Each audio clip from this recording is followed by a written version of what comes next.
పెరుగుతున్న వ్యవసాయ పెట్టుబడి కోసం రైతులు అప్పులు చేయక తప్పనిసరి పరిస్థితి ఏర్పడింది. గతంలో చేసిన అప్పు తీరితేనే రాబోయే పంట కాలానికి కావలసిన పెట్టుబడికి రుణం దొరుకుతుంది. మన రైతన్నలకు ఇచ్చిన మాటకు కట్టుబడి మా ప్రభుత్వం వారిని రుణవిముక్తులు చేసింది. వారికి 2 లక్షల లోపు రుణాలను మాఫీ చేసింది. ఇప్పటి వరకు 25.35 లక్షల మంది రైతులకు 20,616 కోట్ల 89 లక్షల రూపాయలు రుణమాఫీ చేశాం. దీనివల్ల రైతులు మళ్లీ వ్యవసాయ రుణాలు పొందటానికి మార్గం సుగమమైంది.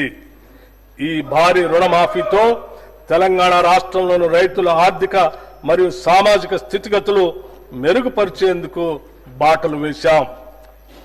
రాష్ట్రంలోని రైతులు ఎరువులు, విత్తనాలు, వ్యవసాయ పనిముట్లు కొనుగోలు చేసేందుకు పెట్టుబడి సాయంగా మా ప్రభుత్వం 2025 జనవరి 26వ తేదీన తెలంగాణ రైతు భరోసా పథకాన్ని ప్రారంభించింది. ఈ పథకం కింద రైతులకి ఏడాదికి ఎకరానికి 12,000 రూపాయలు అందుతాయి. ప్రజాధనం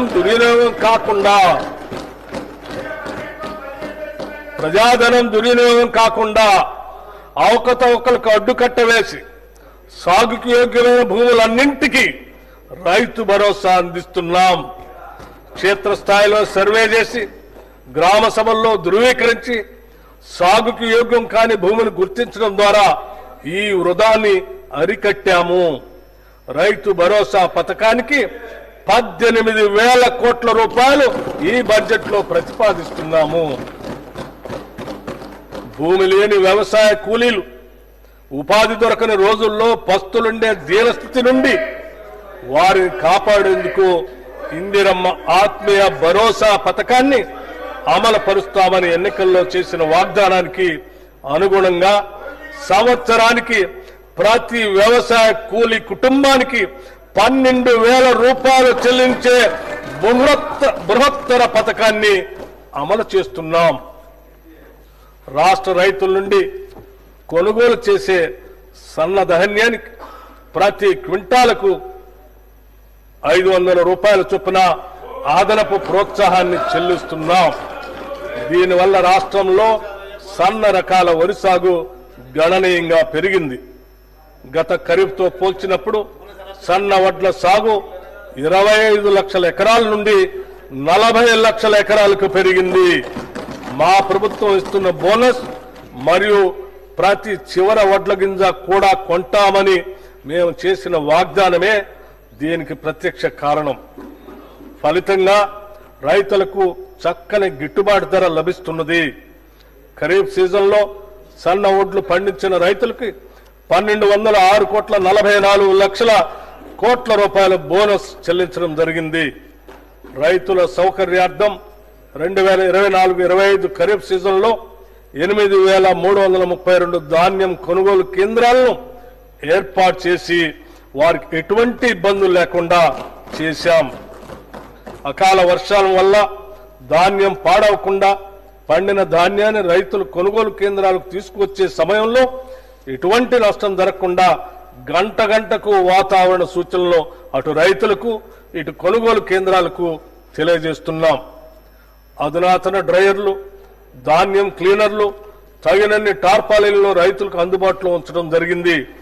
వ్యవసాయ మార్కెట్ యార్డుల్లో వసతుల అభివృద్ధికి 181.98 కోట్ల రూపాయల వ్యయంతో వివిధ అభివృద్ధి పనులను చేపట్టాం.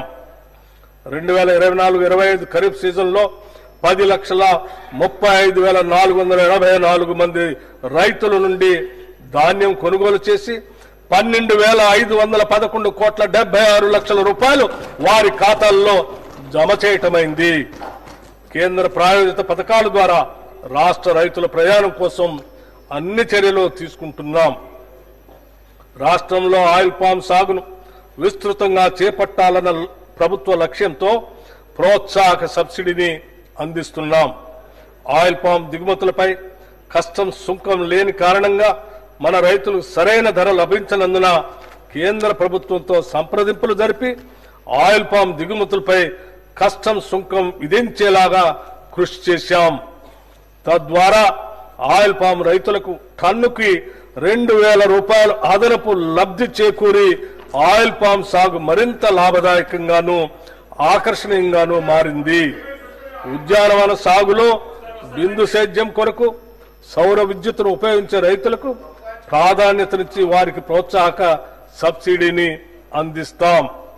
వ్యవసాయ శాఖకు ఈ బడ్జెట్లో 24,439 కోట్ల రూపాయల్ని ప్రతిపాదిస్తున్నాం. రాష్ట్ర రైతుల నుండి కొనుగోలు చేసే సన్న ధాన్యానికి ప్రతి క్వింటాలకు 500 రూపాయల చొప్పున అదనపు ప్రోత్సాహాన్ని చెల్లిస్తున్నాం. దీనివల్ల రాష్ట్రంలో సన్న రకాల వరి సాగు గణనీయంగా పెరిగింది. గత ఖరీఫ్తో పోల్చినప్పుడు సన్న వడ్ల సాగు 25 లక్షల ఎకరాల నుండి 40 లక్షల ఎకరాలకు పెరిగింది. మా ప్రభుత్వం ఇస్తున్న బోనస్ మరియు ప్రతి చివర వడ్ల గింజ కూడా కొంటామని మేము చేసిన వాగ్దానమే దీనికి ప్రత్యక్ష కారణం. ఫలితంగా రైతులకు చక్కని గిట్టుబాటు ధర లభిస్తున్నది. ఖరీఫ్ సీజన్లో సన్న వడ్లు పండించిన రైతులకి 1,206,44 కోట్ల రూపాయల బోనస్ చెల్లించడం జరిగింది. రైతుల సౌకర్యార్థం 2024-25 ఖరీఫ్ సీజన్లో 8,332 ధాన్యం కొనుగోలు కేంద్రాలను ఏర్పాటు చేసి వారికి ఎటువంటి ఇబ్బందులు లేకుండా చేశాం. అకాల వర్షాల వల్ల ధాన్యం పాడవకుండా పండిన ధాన్యాన్ని రైతులు కొనుగోలు కేంద్రాలకు తీసుకువచ్చే సమయంలో ఎటువంటి నష్టం జరగకుండా గంట గంటకు వాతావరణ సూచనలు అటు రైతులకు ఇటు కొనుగోలు కేంద్రాలకు తెలియజేస్తున్నాం. అధునాతన డ్రైయర్లు, ధాన్యం క్లీనర్లు, తగినన్ని టార్పాలిన్లు రైతులకు అందుబాటులో ఉంచడం జరిగింది. వ్యవసాయ మార్కెట్ యార్డుల్లో వసతుల అభివృద్ధికి 181.98 కోట్ల రూపాయల వ్యయంతో వివిధ అభివృద్ధి పనులను చేపట్టాం. 2024-25 ఖరీఫ్ సీజన్లో 10,35,484 మంది రైతుల నుండి ధాన్యం కొనుగోలు చేసి 12,511 కోట్ల 76 లక్షల రూపాయలు వారి ఖాతాల్లో జమ చేయటమైంది. కేంద్ర ప్రాయోజిత పథకాల ద్వారా రాష్ట్ర రైతుల ప్రయాణం కోసం అన్ని చర్యలు తీసుకుంటున్నాం. రాష్ట్రంలో ఆయిల్ పామ్ సాగును విస్తృతంగా చేపట్టాలన్న ప్రభుత్వ లక్ష్యంతో ప్రోత్సాహక సబ్సిడీని అందిస్తున్నాం. ఆయిల్ పామ్ దిగుమతులపై కస్టమ్స్ సుంకం లేని కారణంగా మన రైతులకు సరైన ధర లభించనందున కేంద్ర ప్రభుత్వంతో సంప్రదింపులు జరిపి ఆయిల్ పామ్ దిగుమతులపై కస్టమ్స్ సుంకం విధించేలాగా కృషి చేశాం. తద్వారా ఆయిల్ పామ్ రైతులకు టన్నుకి 2,000 రూపాయలు అదనపు లబ్ధి చేకూరి ఆయిల్ పామ్ సాగు మరింత లాభదాయకంగాను ఆకర్షణీయంగాను మారింది. ఉద్యానవన సాగులో బిందు సేద్యం కొరకు సౌర విద్యుత్తును ఉపయోగించే రైతులకు ప్రాధాన్యతనిచ్చి వారికి ప్రోత్సాహక సబ్సిడీని అందిస్తాం.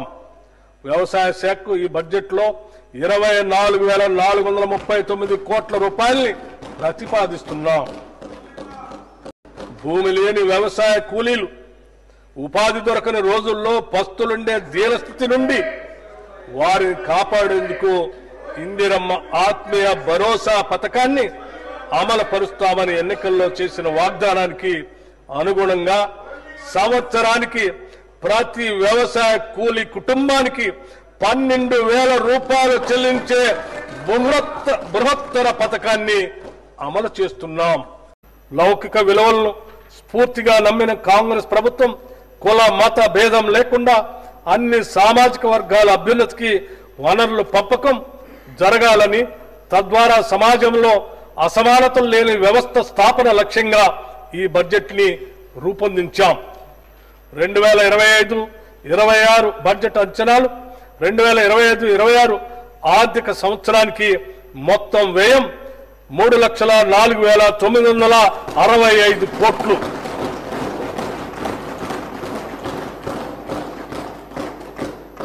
రెవెన్యూ వ్యయం 2,26,982 కోట్లు.